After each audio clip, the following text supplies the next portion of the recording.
विजय जी के सानिध्य में लिए चलता हूं, जिनका बड़ा अपार स्नेह देवभूमि उत्तराखंड की धरा से है। विजय जी, आपका बहुत बहुत स्वागत है। और सबसे पहले आपसे जानना चाहेंगे कि आज जो सक्षम का प्रांतीय बैठक थी, इस बैठक में आप उपस्थित रहे, तो इस बैठक में उपस्थित रहने का आपका क्या प्रयोजन था और इस बैठक के माध्यम से उत्तराखंड के जनमानस के नाम आपका क्या रहेगा पैगाम? सक्षम राष्ट्रीय स्वयंसेवक संघ प्रेरित एक राष्ट्रीय संगठन है जी, जो विशेष सक्षम व्यक्तियों के लिए सेवा कार्य करते हैं। 21 प्रकार की दिव्यांगताएं सरकार ने निर्धारित की है, उनका वर्गीकरण किया है और उनकी संख्या देश में एक मोटे अंदाजे से 1 करोड़ से अधिक है। उत्तराखंड में इनकी संख्या लगभग 21 लाख आंकी गई है। इनमें सर्वाधिक जो विस्तारित एक समस्या है वह है स्पेसिफिक लर्निंग डिसेबिलिटी, अर्थात व्यक्ति क्षमतापूर्वक लिख पढ़ने में दिक्कत होती है और संवाद करने में दिक्कत होती है। बी लिखेंगे तो उल्टा लिख देंगे, डी लिखेंगे तो डी इधर बना देंगे, क ख लिखेंगे तो विलंब से लिखेंगे। यह कोई बीमारी नहीं है। माइक्रोसॉफ्ट के जनक बिल गेट्स, राष्ट्रपति अमेरिका के बिल क्लिंटन, आइंस्टाइन और हमारे देश में भी अनेक, जैसे ऋतिक रोशन है, वे सब इस प्रकार की अनेक समस्याओं से जूझे हैं।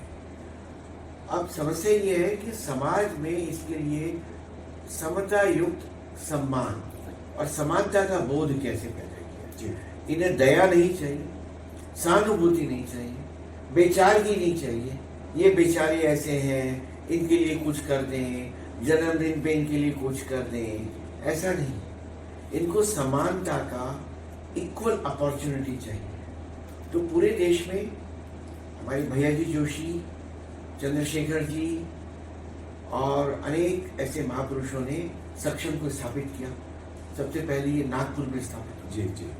उसकी इकाई उत्तराखंड में है, जिसके अध्यक्ष माननीय ललित पांडे जी हैं। उसके 13 जिलों से दिव्यांग तथा सामान्य कार्यकर्ता आज यहाँ 2 दिन से एकत्र हुए। उन्होंने उत्तराखंड में दिव्यांगता कहाँ कहाँ है, कितने विस्तार में है, किन समस्याओं को उन्हें सामना करना पड़ रहा है, उसके लिए सरकार से क्या सहायता ली जा सकती है, सरकारी क्रम में क्या चुनौतियां आ रही हैं, इस पर बहुत ही जानकारीपूर्ण विमर्श हुआ। सौभाग्य से इस 2 दिन के विमर्श में हमारे राष्ट्रीय अध्यक्ष प्रोफेसर दयाल सिंह पंवार जी आए, 2 दिन उपस्थित रहे। वे प्रज्ञा चक्षु हैं, संस्कृत के राष्ट्रीय विद्वान हैं और लाल बहादुर शास्त्री संस्कृत विश्वविद्यालय में प्रोफेसर हैं। दिव्यांगता के क्षेत्र में उनका अपार योगदान है। हम ये चाहते हैं कि उत्तराखंड में जो कमी है दिव्यांग लोगों की सेवा के क्षेत्र में, उनको पूरा किया जाए। उनके सर्टिफिकेट बनाने के लिए, यूडीआई सर्टिफिकेट बनाने के लिए, बच्चों का चिन्हीकरण करने के लिए सबसे पहली आवश्यकता होती है कि व्यापक तौर पे मैपिंग की जाए और दिव्यांग सेवा केंद्र स्थापित कीजिए जो सक्षम के माध्यम से स्थापित हो। हमें पूरा विश्वास है नरेंद्र मोदी की सरकार, नरेंद्र मोदी जी ने दिव्यांग बच्चों के लिए राष्ट्रीय स्तर पर जो गहरी संवेदनशीलता दिखाई है, शायद ही किसी अन्य प्रधानमंत्री ने दिखाई। तीरंदाजी के क्षेत्र में, खड्ग के क्षेत्र में, शूटिंग के क्षेत्र में, जो पैरा ओलंपिक के क्षेत्र में हमारे दिव्यांग बच्चों ने अंतर्राष्ट्रीय स्तर पर जो एक पदक जीते हैं, उसको मोदी जी ने बहुत आगे बढ़ाया है। हमें पूरा विश्वास है उत्तराखंड मोदी जी की टेबल पर है, उत्तराखंड उनके मानस में है। वे प्रतिदिन उत्तराखंड का स्मरण करके ही जागते हैं। तो इसलिए उत्तराखंड में दिव्यांग बच्चों के लिए भी मोदी जी के माध्यम से हमें इस क्षेत्र में अच्छे केंद्र स्थापित करना, दिव्यांग बच्चों के जो माता पिता हैं उनको कठिनाई ना हो, उनको 200 किलोमीटर एक सर्टिफिकेट बनाने के लिए ना आना पड़े, बसों में ना आना पड़े।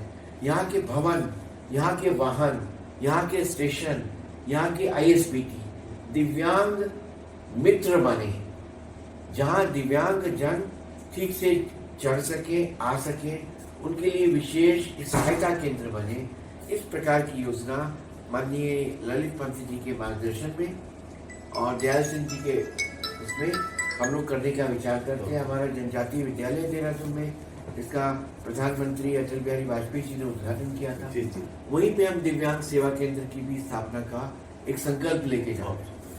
अच्छा, देवभूमि उत्तराखंड से विजय जी आपका बहुत सुंदर नाता है, बहुत गहरा नाता है, बहुत आत्मिक नाता है। तो देवभूमि उत्तराखंड और यहाँ के जो तीर्थ स्थल हैं जिनके प्रति आपके हृदय में बड़ी अपार श्रद्धा है, तो उनके लिए आप क्या कहना चाहेंगे? उन तीर्थ स्थलों के बारे में क्या कहना चाहेंगे जो गुमनामी के साये में है, वो किस तरह से प्रकाश में आए?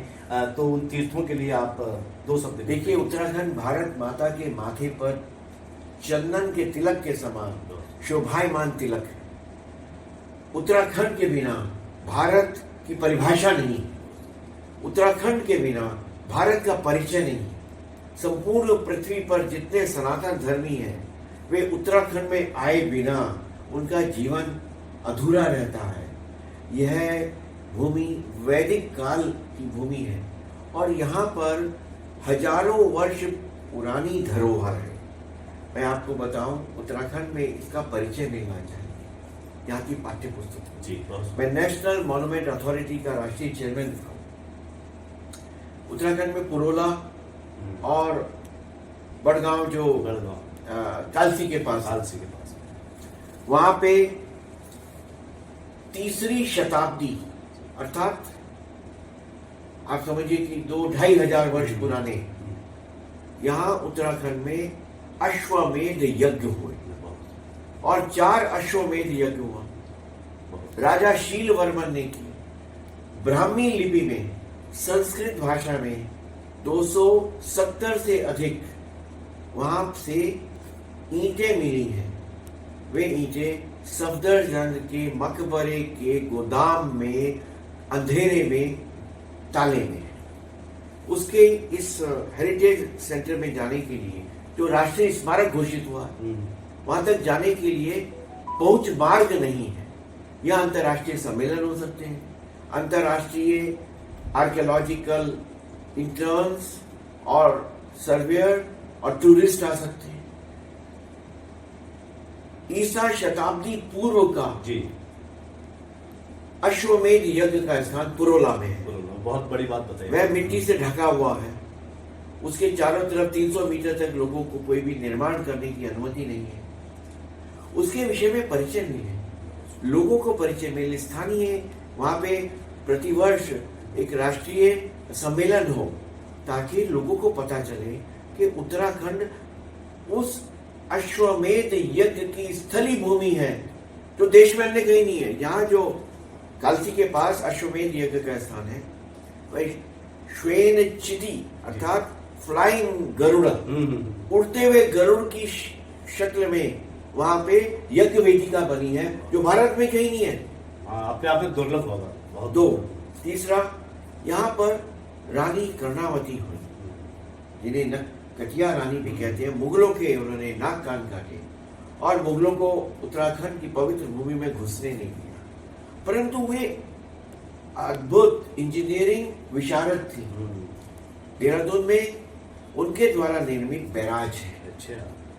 देहरादून की प्राण वाहिनी, जो देहरादून की नहर है, जिससे माजरा के बासमती खेतों को जल मिलता था, वह वहां राजपुर से चल के उस बैराज से चलते हुए जो झंडा साहब है, उसके सरोवर में, यह सरोवर अजबुत सिंह उनके महामंत्री थे, जिनके नाम पे देहरादून में अजबपुर बना। अच्छा। उन्होंने सरोवर बनाया, वहां से वह नहर अजबपुर तक जाती थी। अच्छा। आज वो नहर बुलडोजरों और वहां के नए अपार्टमेंट बनाने वालों ने तोड़ दी है। इससे भयंकर क्षति भारत की राष्ट्रीय धरोहर की संपदा को और क्या होगी। वह बैराज के चारों ओर आज इलीगल एंक्रोचमेंट हो गए हैं। तो हम चाहते हैं कि यह मीडिया के माध्यम से हम उसको भी राष्ट्रीय स्मारक घोषित कर रहा है। इस प्रकार के अनेक स्थान है। यह स्थान है लाक्षागृह का, जो प्रधानमंत्री मोदी जी के कारण ASI ने उसको नवीनीकरण कर रहे हैं। यह शिव जी का स्थान है, पांडवों का स्थान है, यह महाभारत कालीन स्थान है। जी। यहाँ वैदिक काल से ऋषि मुनियों ने तपस्या की है और आदि शंकर यहीं से हिमालय में तिरोहित हुए। यह मां नंदा का स्थान है। यहाँ मां नंदा यहाँ की बेटी भी है और यहाँ की मां भगवती भी है। मैं नंदा राज जात का उपाध्यक्ष रहा हूँ राज्य मंत्री के स्तर पे, कांग्रेस के समय। अच्छा, वाह। उन्होंने मुझे बनाया कांग्रेस के समय में और मुझे ऑफिशियली, और मैं यहाँ की राज जात का जो तैयारी समिति है उसका भी मैं अध्यक्ष हूँ।